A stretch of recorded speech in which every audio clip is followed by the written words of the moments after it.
ডান হাতে দান দেয়, বাম হাতে জানতে পারে না। তার মানে অসংখ্য মানুষের মাঝে চুপ করে কেউ দান দিয়ে দিয়েছে, আপনার পাশের লোকটাই জানতে পারলো না। মা বোনদেরকে অনুরোধ করবো, মা বোন আমার, এই মাদ্রাসার জন্য আজকে দান করুন। চুপি ছাড়ে যারা এনেছেন টাকা, যেটা খাবার জন্য এসেছে সেটা অন্তত চাদরে ফেলে দিন, কেউ বঞ্চিত হবে না।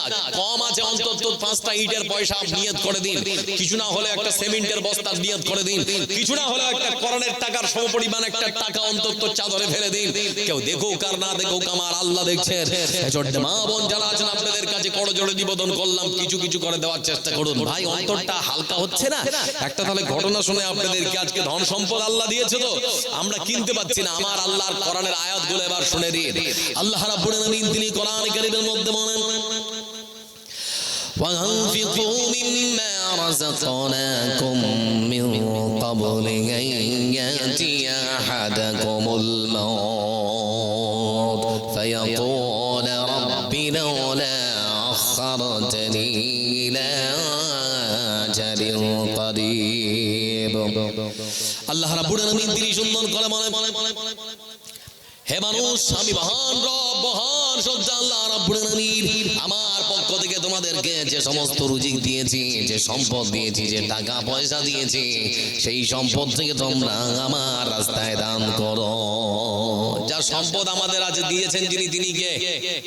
কথা বলে একটু কে দিয়েছে? আল্লাহ। এজন্য আল্লাহ বলছে কখন দিবে? বলে পৃথিবীর বুক থেকে বিদায় হওয়ার পূর্বে, মৃত্যু আসার পূর্বে তোমরা আমার রাস্তায় খরচ করো। আল্লাহ রাব্বুল আলামিন কোরআনে কারীমের আয়াতে কায়দা রাখ দিয়ে বলেন, ইয়া আইয়ুহাল্লাযীনা আমানু আনফিকু মিম্মা রাযাকনাকুম মিন ক্বাবলি আন ইয়াতিয়া ইয়াউমুন লা বাইউন ফীহি ওয়ালা খুল্লাতুন ওয়ালা শাফাআ। আল্লাহ রাব্বুল আলামিন তিনি আমার আয়াতে বলেন, হে বিশ্বাসী মানুষেরা, যদি বিশ্বাস করো যে ধন আমি আল্লাহ দিয়েছি তার হিসাব দিতে হবে, তাহলে পরে দান সাদকা করো। বলে কখন? সেই দিন আসার পূর্বে, কিয়ামত হওয়ার পূর্বে, পৃথিবী ধ্বংসের পূর্বে তোমরা তোমাদের ধন সম্পদ থেকে আমার রাস্তায় দান করো, মাদ্রাসার জন্য দান করো। কারণ সেই দিন তোমার বন্ধু তোমার উপকার করতে পারবে না, গ্রামের বড় সর্দারের কোনো সুপারিশ সেই দিন গ্রহণ করা হবে না। সেদিন টাকা দিয়ে কোনো মানুষ জান্নাত কিনে পাবে না। আজকে টাকা দিয়ে নেকি কিনে রাখো, সেই দিন নেকি চলবে, আর সেই দিন টাকা অচল, নেকি চলবে। এজন্য বন্ধু বলছি, আল্লাহ বলছেন অন্তত কিছু কিছু করে দাও, যে আমি আল্লাহ তোমাদেরকে যা দিয়েছি সেখান থেকে অন্তত খরচ করো। আমরা বললাম না। দান সদকার গুরুত্ব বোঝাতে গিয়ে লক্ষ্য করে দেখুন বন্ধু আমার, আমার আল্লাহ রাব্বুল আলামিনের কোরআনের আয়াতের প্রতি আমল করতে গিয়ে আমরা লক্ষ্য করে দেখেছিলাম মদিনার মাটিতে রাসূল সাল্লাল্লাহু আলাইহি ওয়াসাল্লাম তিনি যখন এই সমস্ত কোরআনের আয়াত পড়লেন, কিছুক্ষণের মধ্যে দেখতে পাচ্ছি একখানা ঘটনা ঘটে গেছে। বলে ঘটনা কি? বলে একজন এতিম বাচ্চা যার বাবা মা কেউ নেই। বন্ধু আমার, ঘটনাটা বলছি, মনটা যদি গলে যে মাদ্রাসার জন্য কিছু কিছু করে দেবো, তো অন্তত বন্ধু আমার একটা পরিবেশ তৈরি করে আসুন। একটা করে 1000 টাকা চেয়েছি, 30 জন তো অন্তত হন। চড়িয়ন্তপুর ঘোষতলা ভাই, এই কালিয়াচক এলাকার মানুষ আল্লাহর ঘর মসজিদ নির্মাণ হলে প্রাণ খুলে দান করে। তো আমার বিশ্বাস যে আপনারা কিছু কিছু করে 1000 করে দেবেন, আর 5000-এর একটা কলম অন্তত আসমানি কিতাব 4টা সেই দিকে চালিয়ে আর মাত্র 4 জন হবে, এটা আমার বিশ্বাস। তো ঘটনাটা বলছি, আমার দিকে চেয়ে থাকো। লক্ষ্য করে দেখলাম মদিনার মাটিতে এমনই একজন এতিম বাচ্চা যার মা নেই বাবা নাই, সেই এতিম বাচ্চাকে লক্ষ্য করে দেখলাম তার একখানা খেজুরের বাগান ছিল। তো খেজুরের বাগানটা চারিদিকে সুন্দর করে বেড়া দেওয়ার ইচ্ছা পোষণ করলো মাদ্রাসার। আচ্ছা মমিনুল ভাই, 5000 বাকি, 5000 বাকি। মমিনুল ভাই কোথায়? কই মমিনুল ভাই একটু হাতটা তুলবেন। কোনটা? ওইদিকে নাকি শেষের দিকে? কই গো লাল লাল লাল পোশাক নাকি? আচ্ছা হাত দেখাচ্ছে ওখান থেকে। আচ্ছা মমিনুল ভাই 500 টাকা নগদ, 5000 টাকা বাকি। নারে তাকবীর, লিল্লাহি তাকবীর। আর আপনাদের কবর যে চাদর গেছে, কেউ বঞ্চিত হবে না। আপনারা যদি মনে করেন যে আমি না দিলে মাদ্রাসা চলবে না, চিন্তা ভাবনা ভুল। মাদ্রাসা নিজ গতিতে চলবে, দিন যত যাবে মাদ্রাসার উন্নতি হবে। তো কেউ বঞ্চিত হবে না। অন্তত 100, 200, 500, 5টা ইটের পয়সা, একটা সিমেন্টের ব্যাগের পয়সা বা একটা কোরআনের পয়সা অন্তত দেওয়ার চেষ্টা করুন। ঘটনাটা আমি আপনাদের সামনে বিবরণ দিচ্ছি সুন্দর করে, মনটা হালকা হলে পরে অন্তত একটু আসল বন্ধু আমার। আসসালামু আলাইকুম। ইনার পর আরেকজন বক্তা আছে, আপনারা যাবেন না। মাওলানা আব্দুর রহমান মিরাজি সাহেব, উনিও এর পরে আছেন। হ্যাঁ ভাই, ঘোষণা করলেন আমার পরে সুদূর আপনাদের মানে হরিশ্চন্দ্রপুর থেকে আগত, হরিশ্চন্দ্রপুর টালবাঙ্গুড়া থেকে আমার খুব স্নেহের ভাই, আমার ছোট, খুব সুন্দর আলোচনা লাগে। আমার পরে উনি আসবেন আর কিছুক্ষণের মধ্যে, মানে আমি আর কিছুক্ষণ আছি আপনাদের। তো এর মধ্যে কিছু কিছু যারা দান দেবেন, অন্তত বন্ধু আমার একটা পরিবেশ তৈরি করুন, তাড়াতাড়ি করে নিয়ে আসুন। তো বলছিলাম আপনাদেরকে যে কথা, কখন দিয়ে আসবেন? 11টায় না পরে 11টায়? আচ্ছা আচ্ছা, তো আমি আর 15 মিনিট আছি আমি আপনাদের সামনে। তো ঘটনাটা বলছি, অন্তত দেখুন, যদি মনে করেন যে মনটা হালকা হলো, বানানো যাকে একটা করে 1000 টাকা দিয়ে অন্তত 30 জন হয়ে যাব। তো দেখুন আমার দিকে, এতিম বাচ্চা বার এই বাবারে, ওই এতিম বাচ্চার কয়েকটা খেজুরের গাছ বাঁকা হয়, তার প্রতিবেশী আবুল্লু বাবার দিকে ঝুঁকে গেছে। তো প্রতিবেশীর দিকে যখন খেজুর পড়ে, তো যখন আনতে যায় তো নানান রকম কথাবার্তা বলে, তো মনটা খুব খারাপ হয়। তো মনে মনে চিন্তা করছে যে আগে একটা সুন্দর করে বেড়া চারিদিকে দিয়ে দেবো। রদ থেকে সুন্দর করে ফাঁকা জায়গায় শুকাবার জন্য সুন্দর করে শুকাতে দিয়েছে, মেলে দিয়েছে। দুপুর বেলা আকাশ থেকে এমন ঝড় আর এমন বৃষ্টি, ধান আর পানি সব একাকার হয়ে গেল। শাশুড়ি আর বৌমা দুজনেই মিলে তখন বলে, আল্লাহর চোখ নেই, আজকে ওর পানি দেওয়ার সময় হলো। বলে না, বলে না? আপনাদের দিকের গুলো বলে। তো ভালো মন্দ সব যদি আল্লাহর পক্ষ থেকে হয়, তাহলে মেনে নিতে কষ্ট হচ্ছে কেন? লক্ষ্য করে দেখুন, আরেকটা দেখায়, আমার চোখে একখানা কনে আজিরি উঠেছে। আপনারা আজিরি বলেন তো নাকি? এরকম হয় না, চোখে খুব ব্যথা করে, আজিরি উঠেছে, চোখের যন্ত্রণায় কাঁপটাচ্ছি, চোখটা ফুলে গেছে। তো দাদি আমাকে ডেকে বলছে, হ্যাঁ রে, তোর চোখে কি হয়েছে? তো আমি বলছি, আজিনি। তো বলে, পাগলা যন্ত্রণা করছে, যন্ত্রণা করো না, বলে তার ঔষধ আছে আমার কাছে। আমি তখন দাদিকে ডেকে বললাম, ও দাদি রে, কোথায় ঔষধ, তাড়াতাড়ি করে দাও। তখন আমার দাদি ডেকে বলে, ও দাদু রে, আমাদের বাড়িতে নেই, পাশের বাড়িতে আছে। পাশের বাড়িতে মানে? দাদি তখন আমাকে ডেকে বলে, পাশের বাড়ির যে ছোট্ট বাচ্চাটা, বয়স 2 থেকে 2.5 বছর, তার ওই জায়গাটায় চোখটা ঠেকিয়ে দে, তাহলে আজিরি ভালো হয়ে যাবে। এরকম আকিদা নেই? ওই জায়গা মানে বুঝতে পারলেন তো নাকি? মানে ওটা তো বলতে পারছি না আপনাদেরকে। এই মুসলমানের আকিদা, এই বিশ্বাস নিয়ে যদি মুসলমান পৃথিবীতে বাস করে, তো এরা বলে যাবে জান্নাতে। হায় হায় হায়, ভালো মন্দের মালিক যিনি, তিনি তাহলে কে? সর্বশক্তিমান যিনি কে? সন্তান দেওয়ার ক্ষমতা আছে কার? কোন বাবা পারে না? পীর বাবা, খাজা বাবা পারে নাকি? তাহলে হুগলিতে যান, দেখবেন উত্তর 24 পরগনার হুগলিতে বড় বড় মাজারে লেখা আছে, খাসিদে ছেলেলে, খাসিদে ছেলেলে, মানে খাসি দিলে পীরের এত শক্তি ছেলে দিয়ে দিবে নাকি? আশ্চর্য।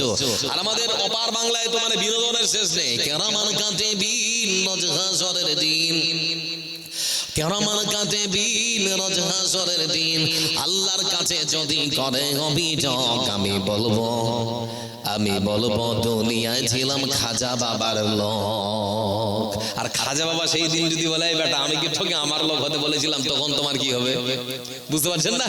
মানে খাজা বাবা সেদিন যদি অস্বীকার করে বলে, বেটা আমি কি তোকে আমার লোক হতে বলেছিলাম, তখন তোমার কি হবে? এজন্য আমরা বলি, আমরা আল্লাহর বান্দা এবং রাসূলের অনুসারী, তাই তো নাকি? এজন্য বলতে যাচ্ছি, আমার সর্বশক্তিমান যিনি, তিনি হচ্ছেন আল্লাহ। সন্তান দেওয়ারও ক্ষমতা যিনি রাখেন, তিনি কে? জোরে বলে, তিনি হচ্ছেন আল্লাহ। কোন বাবা কখনো সন্তান দিতে, আরে ও ভণ্ড বাবা, আরে ও খাজা বাবা, নজহাসরে দেখবে তোমার কোন বাবা, যত বাবা তত মাজার, বাবা হলো বেসুমার। রেল লাইনে নেই রে মাজার, বাস লাইনে সব মাজার। রেল লাইনে মাজার আছে, সব বাস লাইনে, যত পীর মরেছে সব বাস লাইনে। মানে রেল লাইনে তো ব্যবসা হবে না, ওখানে তো টাকা কেউ দিতে পারবে না, এজন্য সব বাস লাইনে পীর মরেছে।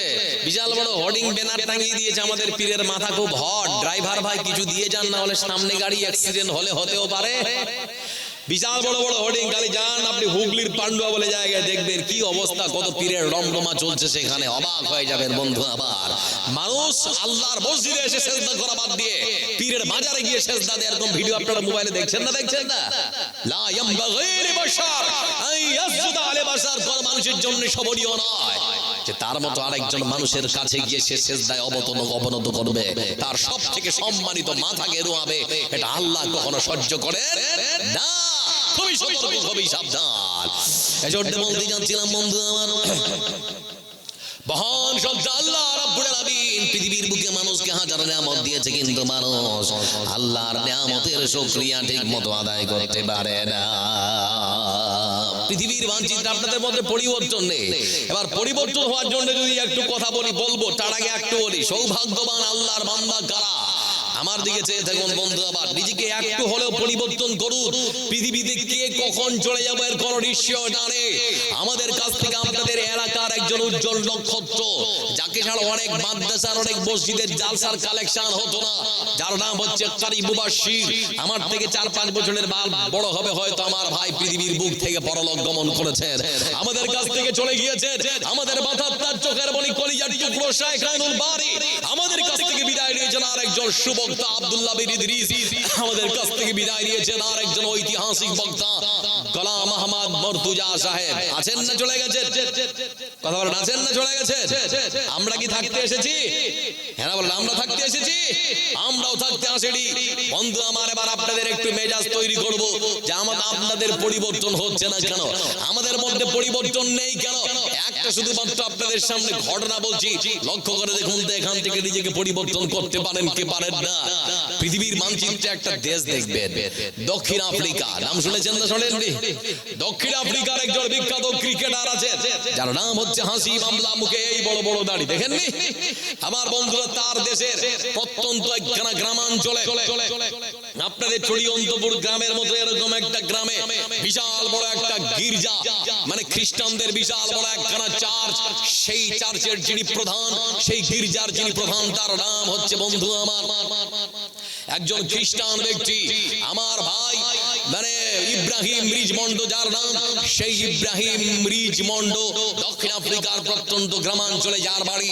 আমরা লক্ষ্য করে দেখলাম 2023 সালে ভারতবর্ষ সহ সারা পৃথিবীর মাটিতে 195টা দেশ থেকে হাজারো হাজারো লাখ লাখ মানুষ হজ করার জন্য গিয়েছে। 195টা দেশের লাখ লাখ মানুষের মধ্য থেকে 2500 মানুষকে সৌদি সরকার রাজকীয় ভাবে আপ্যায়ন করেছে। তাদের যাওয়ার, আসার, থাকা, খাওয়া, হজ করা, এমনকি ফ্লাইটের সম্পূর্ণ খরচ বহন করেছে সৌদি সরকার। এই 2500 মানুষের মধ্যে বিখ্যাত একজন মানুষের নাম হচ্ছে ইব্রাহিম রিজমন্ড। কি নাম বললাম? ইব্রাহিম রিজমন্ড, যার বাড়ি হচ্ছে দক্ষিণ আফ্রিকার প্রত্যন্ত গ্রামাঞ্চলে। 15 বছর ধরে খ্রিস্টান ধর্মের একজন ধর্ম প্রচারক, একজন ধর্মগুরু, একজন পাদ্রী, তিনি হচ্ছেন তাদের একজন ধর্মীয় গুরু, যার নাম ইব্রাহিম রিজমন্ড। কেন একটা কথা বলছি জানেন? আল্লাহ কোরআনে বলেছেন, ইন্নাল্লাহা লা ইউগাইয়িরু মা বিকাওমিন হাত্তা ইউগাইয়িরু মা বিআনফুসিহিম, যে যে ব্যক্তি নিজেকে পরিবর্তন করার চেষ্টা করে না, আমি আল্লাহ তাকে কখনো পরিবর্তন করি না। তো আমার ভাইয়ের একটা ভিডিও দেখছি, ফেসবুক করলাম, ভিডিওটা ভেসে আসলো উহুদ পাহাড়ের তলদেশে, যেখানে আল্লাহ রাসূল যুদ্ধ করেছিলেন কাফেরদের সঙ্গে। সেই উহুদ পাহাড়ের তলদেশে আমার ভাই ইব্রাহিম রিজমন্ড তার বারবার করে মাথাটা মাটিতে ঠেকিয়ে সিজদা করে আল্লাহর শুকরিয়া আদায় করছেন, আর লোকটা ঝরঝর ঝরঝর করে কাঁদছে। তো কাঁদছে আর কি যেন বিড়বিড় করে বলছে। তো দক্ষিণ আফ্রিকার ভাষা বুঝতে পারলাম না, কিছুক্ষণের মধ্যেই সরকালাম তো নিচে তারই মতনই আর একখানা ভিডিও এসেছে। তো সেই ভিডিওর মধ্যে তাদের কথাগুলোকে বাংলায় ট্রান্সলেট করা হচ্ছে। লক্ষ্য করে দেখলাম সেই ভিডিওর মধ্যে আমাদের অপার বাংলার একজন বিখ্যাত মানুষ, যার নাম হলো বন্ধু আমার মুফতি সানাউল্লাহ রহমানী। আমার ভাই, আমার আরেক ভাই ইব্রাহিম রিজমন্ডকে জাপটে ধরে উহুদ পাহাড়ের তলদেশে তাকে জাপটে ধরে কলাকলি করার পর তিনি তখন বলছেন, ও ভাই ইব্রাহিম রিজমন্ড রে, তোমার সঙ্গে আমার এখানে এই মতো করে সাক্ষাৎ হবে আমি কখনো কল্পনা করতে পারিনি। আপনি তো কালেমা পড়ে কিছুদিন আগে মুসলমান হয়েছেন না, বলে আপনাকে